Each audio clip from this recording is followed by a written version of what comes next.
Muy buenas noches. Segunda parte de la entrevista con el doctor Alexander Vega, quien es el registrador nacional del Estado Civil. Si ustedes no tuvieron ocasión de ver anoche la primera parte, el doctor Vega, le ruego, nos haga un resumen brevísimo de lo que dijo anoche. Perfecto. Ayer ya tuvimos la oportunidad de contarle a los televidentes y al pueblo colombiano que el día de ayer se iniciaron las inscripciones de candidatos para las elecciones territoriales, gobernadores, alcaldes, concejales, ediles y diputados, fecha que va entre el 29 de junio y el 29 de julio, y se profundizó la entrevista con base en el mapa de riesgo electoral de la policía, la Fiscalía, la Defensoría del Pueblo, la Procuraduría y la Registraduría, donde se señalan que hay 74 municipios en Colombia con riesgo electoral alto en 8 departamentos y que de esos 74 municipios, 4 alcaldes no han podido despachar dentro de sus municipios.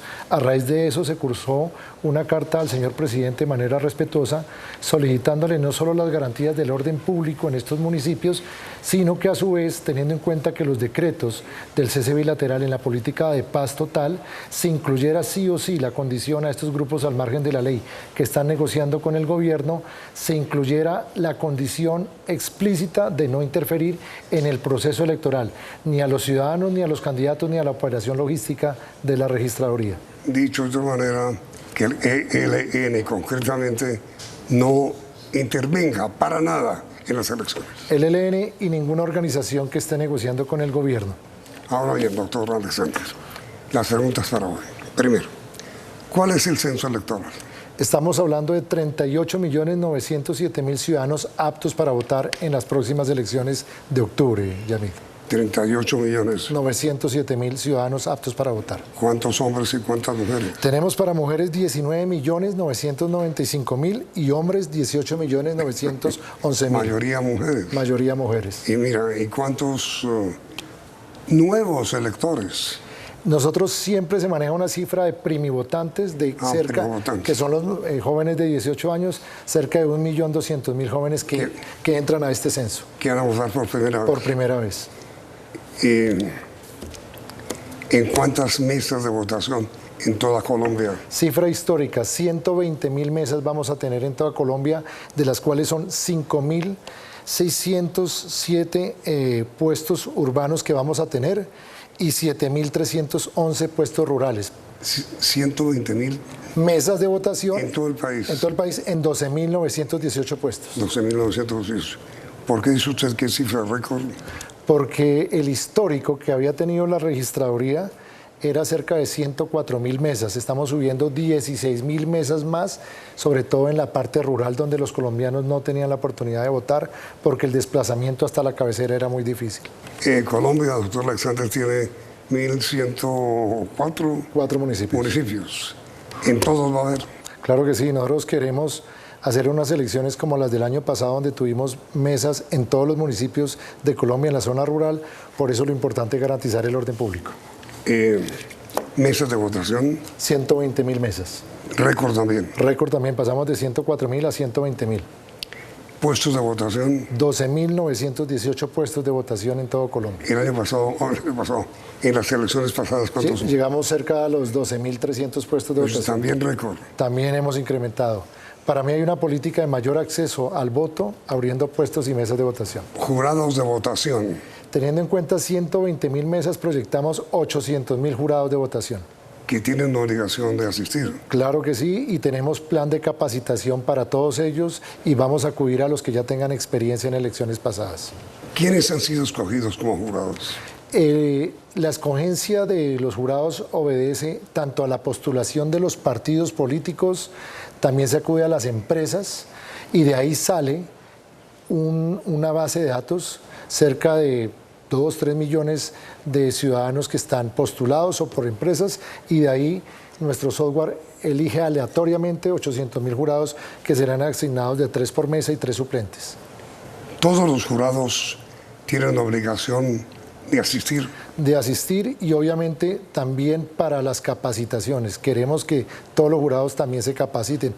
A pesar de que tengan experiencia, vuelve el tema de la capacitación. ¿Quiénes van a ser los jurados? Postulados por los partidos políticos empleados de las alcaldías, de las empresas, funcionarios.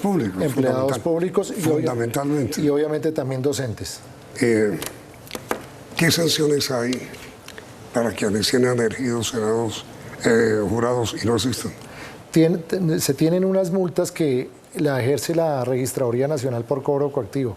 Salarios mínimos, entre 1 y 10 salarios mínimos podemos ¿De poner, multa? De multa, salarios mínimos mensuales. Realmente tenemos muchos jurados sancionados, pero al final asisten todos a las capacitaciones y obviamente el día de la elección. Pero en las elecciones pasadas, ¿cuántos dejaron de asistir para tener un cálculo? No, el dato, nosotros siempre nombramos, recuerde que cada mesa tendrá los 3 y se nombran unos suplentes. Siempre terminan asistiendo, nosotros hacemos un remanente cerca de 200.000 jurados, pero al final asisten en esta ocasión vamos a tener cerca de 800.000 jurados de votación. Y los jurados que no puedan asistir por razones familiares, por emergencias, ¿qué deben hacer? El Código Electoral vigente, el del año 86, permite unas causales de exoneración, temas médicos o un caso fortuito fuerza mayor, pero deberá informar a la registraduría por qué no hizo la comparecencia. ¿Cómo se explica, cómo se informa? Al jurado de votación se le notifica a través de correo electrónico y a través de su domicilio, todo por vía digital. No, pero ¿cómo debe la persona que fue elegida jurado comunicar a su puesto de votación que le corresponde que no puede asistir? Comunica a la registraduría municipal, donde está el municipio donde fue asignado, informa si no puede asistir y si recibió o no pudo por un tema posterior a la elección, debe justificar cuál fue. ¿Ante quién? Ante el registrador municipal. ¿Y si está aquí en Bogotá o en las grandes ciudades? Nosotros tenemos presencia en todos los municipios y ciudades de Colombia. Acá están las registradurías distritales. ¿Y cómo hace un jurado que tenga impedimento para asistir, para comunicarlo? Pues es que nosotros le notificamos que ha sido nombrado jurado. Si tiene un impedimento, lo puede manifestar. ¿Por el mismo correo? Correcto. Exacto. ¿Cuántos jurados titulares, principales y suplentes intervendrán? 800.000.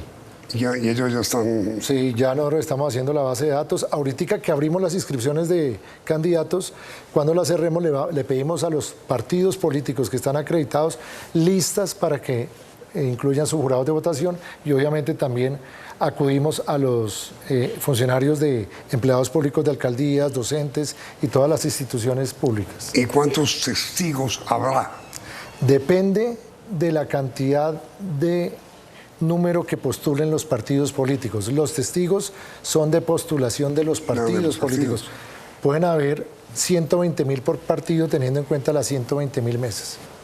Entonces, ¿cuántos partidos van a intervenir? En la actualidad, de acuerdo a lo que ha reconocido el Consejo Nacional Electoral, tenemos 35 partidos políticos reconocidos. ¿35? 35 partidos reconocidos. Tenga en cuenta que hay un factor. Antes de la sentencia del nuevo liberalismo existían 14. Después de la sentencia del nuevo liberalismo de la Corte Constitucional se ha ampliado un número de 35 partidos políticos reconocidos por el Consejo Nacional Electoral.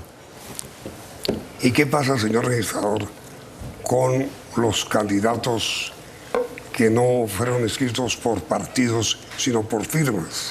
Nosotros, la ley le permite a un ciudadano que si no quiere avalarse por un partido, se puede hacer por firmas. En la actualidad existen 1.200 grupos en todo Colombia recogiendo firmas para gobernaciones, alcaldías, diputados, concejales. Estas firmas pasan a revisión al Consejo Electoral. Si nosotros constatamos, se certifica, suscriben una póliza de garantía y seriedad y quedan como candidatos como un grupo significativos. En la actualidad hay 1.200 recogiendo firmas en todo el país. Mejor dicho, señor registrador, hay muchos más inscritos por firmas que por partidos. Totalmente. Pero muchísimos. El fenómeno es un fenómeno político que hay que estudiarse. Se está promoviendo más la inscripción de firmas de grupos independientes que los propios candidatos de partidos políticos. ¿Y eso en este momento? ¿Eso pasaba en Colombia? Pues la verdad, dentro del 2019 a lo que es hoy 2023, el incremento entre grupos de firmas ha incrementado cerca en un 80%. ¿80? 80%. No se va a barrer. Sí. Y entonces, señor registrador, ¿qué ha pasado con los partidos? Pues yo creo que la ciudadanía está tomando los canales independientes. De todos modos, los partidos se activan a partir del día de ayer, 29 de junio, y son 35 partidos que van a avalar también gran cantidad de candidatos, pero en lo que hemos analizado, el incremento ha sido bastante en la recolección de firmas. Pero ese es un fenómeno muy actual. Nunca antes se habían notado tan débiles electoralmente los partidos.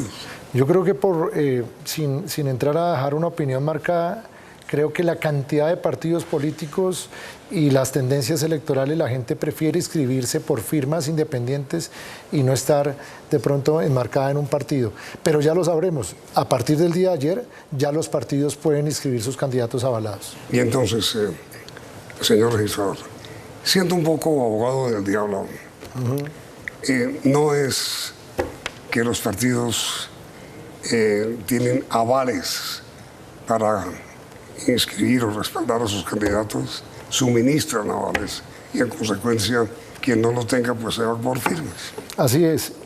Y sobre todo que hay una ventaja desde el punto de vista político que estos grupos inscriben firmas, que al escribir firmas obviamente arrancan desde principio de año y les da oportunidad de conocerse más y hacen una campaña anticipada permitida por la ley con la recolección de firmas. Muchos de esos candidatos posiblemente no han sido candidatos antes y prefieren hacer uso de las firmas para poderse dar a conocer en la recolección de firmas. Es decir, ¿usted cree que la falta de aval del grupo, movimiento o partido al cual pertenece un candidato es lo que ha provocado que se inscriban por firmas? Puede ser un factor, como también puede ser el factor en el sentido de que al recoger firmas anticipadamente pueden darse a conocer antes de los partidos o los candidatos de los partidos. ¿Y eso está ocurriendo en las grandes ciudades? En todos los municipios de Colombia. Es decir, cuando le hablo de 1.200 grupos, estamos hablando que por lo menos unos 700 municipios de Colombia hay ciudadanos recogiendo firmas para ser candidatos a la alcaldía, a los consejos, asambleas y gobernaciones.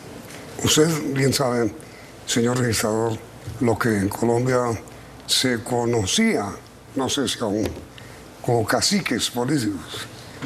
Lo saben, ¿no es cierto? Claro que sí. ¿Eso desapareció? Yo creo que las redes sociales, el mundo digital, ha acabado a muchos caciques políticos, porque ahora quien gobierna en las redes y tenga buena comunicación es el que se puede llevar la mayor injerencia del electorado. Mejor dicho, ¿cuánto hace que usted es registrador? Exactamente 3 años y medio. 3 años y medio. En este periodo ha presidido 3 elecciones, ¿no? Consejos de juventud, consultas interpartidistas, Congreso de la República, primera y segunda vuelta presidencial y ahora las elecciones regionales. Y nunca antes se había ocurrido este fenómeno de las firmas. Siempre la ley ha permitido las firmas, sí, pero en este fenómeno sí se ha incrementado en un 80%. Imagínese eso. Basta. Pero con otro tema que es importante. En el 2019 teníamos 14 partidos, hoy tenemos 35. Eso va a originar que van a haber mayor número de candidatos. ¿Y por qué esa proliferación de partidos?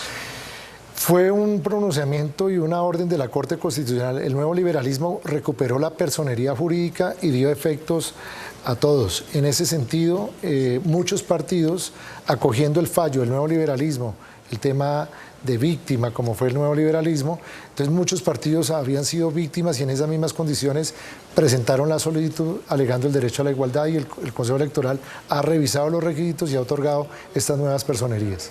El Movimiento de Salvación Nacional, el Partido Conservador, ahora con el partido está el partido, Pastrana. Hay partidos que se han dado por decisión de otros partidos. El último partido sí se han dado como el de Demócrata, el partido La Nueva Fuerza Democrática. El Pacto Histórico.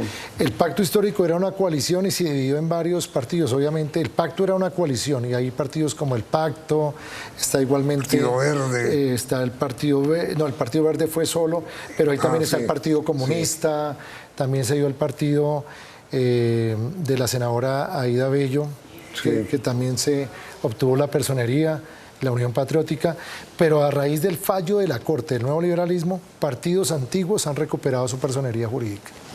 Después de comerciales, señor registrador, una recomendación que usted tenga que hacer a los nuevos electores, perdón, a todos los electores, ¿le parece?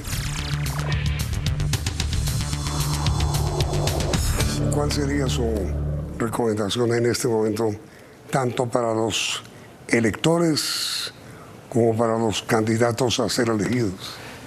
Primero, los candidatos que tienen todas las garantías. La registraduría, como lo ha demostrado en los últimos años, ha dado plenas garantías para la inscripción. Vamos a estrenar plataformas digitales para inscribir los candidatos. No solo en las registradurías, pueden hacerlo por plataforma digital y se van a dar todas las garantías para los testigos electorales, para los jurados de votación y para la capacitación. Y para la ciudadanía, obviamente, es un deber invitar a participar, a votar. Y claramente, Yamil, la recomendación es al Gobierno Nacional es que, por favor, en la política de paz total se incluya las garantías al certamen electoral para que estas organizaciones, que si realmente tienen un compromiso con la paz, no solo se trata de un cese bilateral entre el Estado y las fuerzas militares con estos grupos, también tiene que haber un deber con la ciudadanía de no constreñirla y no intervenir en el proceso electoral y permitir a los candidatos de todos los partidos políticos hacer proselitismo político. Ahora, señor registrador, el gran sueño suyo y digamos de la modernidad electoral en Colombia, ¿cuándo se podrá cumplir? Y dijimos la edad de piedra para votar y podamos tener por fin un voto electrónico como los tienen todos los estados democráticos del mundo. Pues Yamil, para mí es satisfactorio decirle que la semana pasada, el 20 de junio, logramos sacar el código electoral. Esa es la gran, yo creo que es la gran herencia y el gran legado que le dejamos como registraduría a la ciudadanía. En el código electoral se incluyen modelos de votación digital y aspiramos que los siguientes registradores, de acuerdo a la vigencia que se dejó, que para el año 2029 ya exista el voto digital en Colombia. Es una deuda histórica que tenemos con las próximas generaciones y con el sistema democrático colombiano. Lo cual quiere decir, en otras palabras, con todo respeto, doctor Vega, que usted no pudo. No, dejamos la ley. No, pero para las próximas elecciones no. No, lo que pasa es que para implementar el voto digital se necesitaba una ley. Sí, pero digo que no se aplica para el 29 de octubre. No, además es imposible aplicar una tecnología en menos de 4 meses. Pero lo importante se dejó, que era la ley, porque la ley no existía desde el punto de vista... El código electoral. El código electoral, que me tocó en el ejercicio de todas las fuerzas políticas. Recuerde que hubo un código que se aprobó en el gobierno Duque y por un error de forma se cayó en la Corte Constitucional. Sí. Llegó el presidente Gustavo Petro con apoyo del gobierno, presentamos el código y logramos sacarlo el 20 de junio. Es decir, nos tocó sacar 2 códigos electorales en 2 gobiernos distintos, con 2 oposiciones distintas, y fue un código electoral concertado con todas las fuerzas políticas en ambos gobiernos. Es el gran herencia que se le queda a las futuras generaciones. Es decir, las próximas elecciones, no las de octubre, sino las próximas del 3 de octubre, ya serán con voto electrónico. Se iniciarán los pilotos, pero ya en la ley quedó el voto digital y el voto electrónico. O sea, habrá pilotos, no todo. Porque es que... ¿Cuándo son las elecciones? Las próximas elecciones estaríamos hablando del 2026. De elegir Congreso. Congreso y presidente. Pero recuerde que siempre hay elecciones atípicas, algún alcalde que renuncia a una vacancia absoluta. Sí. Esas elecciones atípicas se pueden aplicar los pilotos. Una tecnología no se puede aplicar al 100% porque eso puede afectar obviamente la transición. Los ciudadanos hay que adecuarlos, la cultura digital, y lo que esperamos es que el código vaya avanzando y por fin se tenga en Colombia el voto electrónico mixto y el voto digital. Bueno, ahora hablemos un poquito de usted. Dígame. ¿Por qué estaba tan perdido? No, nosotros hemos hecho presencia institucional en todos los territorios. Pero por los medios de comunicación. Porque hay algo que es dentro del haber personal. Muchas veces uno puede dar declaraciones, dar información, muchas veces malinterpretada. Dentro de la política que hemos implementado es hablar con hechos. El proceso electoral presidencial fue exitoso, primera vuelta presidencial. Yo lo recuerdo a usted angustiado, dando el informe de las elecciones. Usted mandaba comerciales y nosotros mandábamos cada 5 minutos el boletín y en 50 minutos obtuvimos el 100% y usted estaba afanado. Eso hace parte de la tecnología. Pues hombre, mire, registrador, eran elecciones presidenciales. Nosotros en CNI informamos que Gustavo Petro había sido elegido presidente de la República a las 4:07. y 7. Eso es así, Claro, con grabación, 4 y 7. sí, claro. Usted aspira a dar los primeros resultados el 29 de octubre. ¿A qué horas? Las elecciones presidenciales tuvimos un récord, 50 minutos, y como usted bien lo dice, en el séptimo boletín ya Sí, había... señor, cierto. Y usted, No. y eso fue las tecnologías que implementamos en la No, pues es registraduría. que yo le hago un reconocimiento. CNI, por el sistema que aplicó, dio la gran noticia 7 minutos después de cerrada la última urna, a las 4 y 7.